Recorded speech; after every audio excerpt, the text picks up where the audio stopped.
It is in the slave pens that a new mind configuration emerges.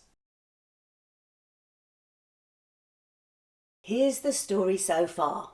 The walk through mind, collective consciousness that detects and exploits the patterns of the world. Global catastrophe.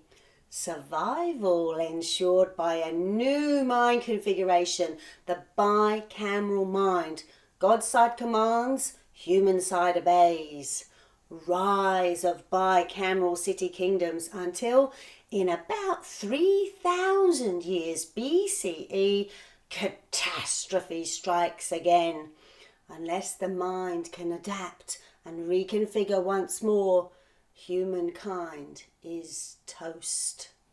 3 factors combine to create this second catastrophe. The inherent limitations of the bicameral mind, the very success of the bicameral kingdoms, and climate change. By the end of its 9,000-year reign, bicameral consciousness is city-sized and increasingly rigid and unwieldy as power, and by power I mean knowledge plus action, moves from the right side of the brain to the left. In the original bicameral deal, the right brain constantly updates knowledge about the world and channels commands on how best to act to the left side. The left side uses language operations to direct the group. But over the millennia, as rituals, chants and work songs proliferate and are elaborated in language, it is ever harder for new, updated or alternative commands to push through from the right brain. Instructions originally grounded in observation ossify into God's law. Oh, don't feed the oxen this week because it's contaminated with poisonous fungus becomes, it is an abomination to feed wheat to oxen. Although everyone believes they hear and act on the commands of God all the time, fewer and fewer actually hallucinate the still small voice from the right brain. God's so-called law drifts further and further out of date. And remember that taboo which strictly separates the language of command, God's voice, and the language that mediates intention among the group, the woman's voice. Well, language is slippery. Over time, the ritual words that govern every aspect of city life are subtly warped to serve the petty intentions and interests of priests and kings. God's so-called law is corrupted. By about 3000 BCE, bicameral city kingdoms have spread and grown so large that they start to butt up against each other. One huge lump and its god against another hierarchical lump with its different gods, laws, language. These ritual-driven cognitive structures have no mechanisms for negotiation. Like titans, they clash and fight to the death. During the same time period, a series of massive volcanic eruptions cause huge dust vortexes that shield the sun and ruin crops year after year after year. The bicameral mind, clogged with language, cannot adopt new agricultural policies and practices to meet such radical changes in world conditions. The songs and cycles of planting, irrigation and husbandry that have worked since time immemorial continue unaltered. It's a vicious cycle. The more food shortages grow, the more the kingdoms raid each other. The more the kingdoms raid, the less time is spent on farming. War, famine and chaos rule the world. Bicameral city-states are hacked apart. The awful mental confusion of this time is reflected in the earliest written texts which peep back into this area. They're full of lamentations that people have lost the voice of their gods.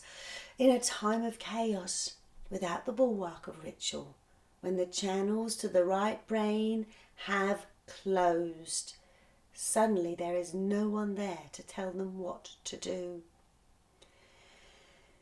They face madness and extinction unless they can adapt. When one bicameral kingdom overruns another, the men are killed and the women and children are taken captive. It is in the slave pens that a new mind configuration emerges.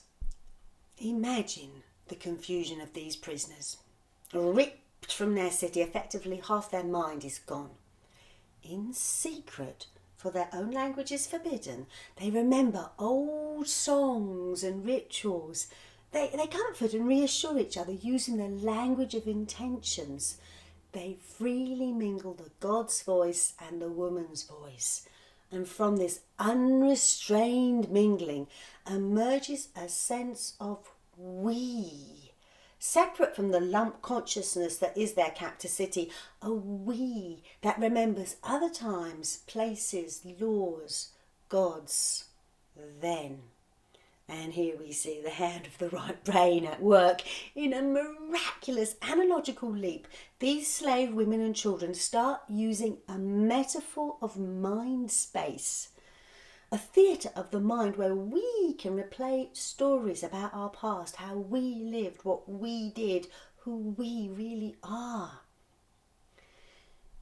Thinking of the mind in spatial terms seems very normative to peoples of your area. It's at the back of my mind, it's on the tip of my tongue, etc. But imagining a space inside the mind was analogical thinking at its most powerful. The domain of inside already connotes safety, invisibility, fecundity, birth, but now space inside the mind makes it possible to construct narrative and through narrative self. With this new cognitive tool, in times of isolation and danger, a person does not have to go mad, but can evolve a secret I that lives hidden away inside. On the outside, I may be a slave, performing the duties of a slave, speaking the language of my masters, and even pretending I hear their God's voice in my head. But inside, I can hide a secret self, constructed out of stories that I repeat and revise.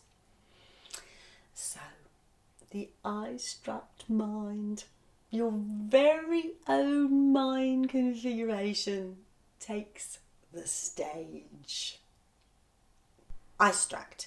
Self-awareness structured around a language-based I. A little homunculus peering out from inside the mind. The I, living inside mind space, is analogous to the body in physical space. And like the body in the landscape, this I can act alone. Humans with I-struct mind configurations survive the chaotic breakdown of bicameral city-states better. As civilization unravels, I-structors can live dual lives in the in-between zones, the fringes, the margins. They become the translators, middlemen, traders. They run rings around the bicameral minds. Myths of trickster storytellers originate in these times. Ulysses, Coyote, Anansi. Narrative is the key new cognitive process of the I-struct area, both the basis of self and a rich new memory structure, a new kind of knowledge repository. Encapsulated as story, knowledge is portable, flexible, modular. Knowledge freed from the intricate ties to group and place needed by walk-through consciousness, freed from the dependence on city and ritual needed by the bicameral mind. When your group has been decimated and your city destroyed, carrying yourself and your knowledge around in your own head is the only way to survive.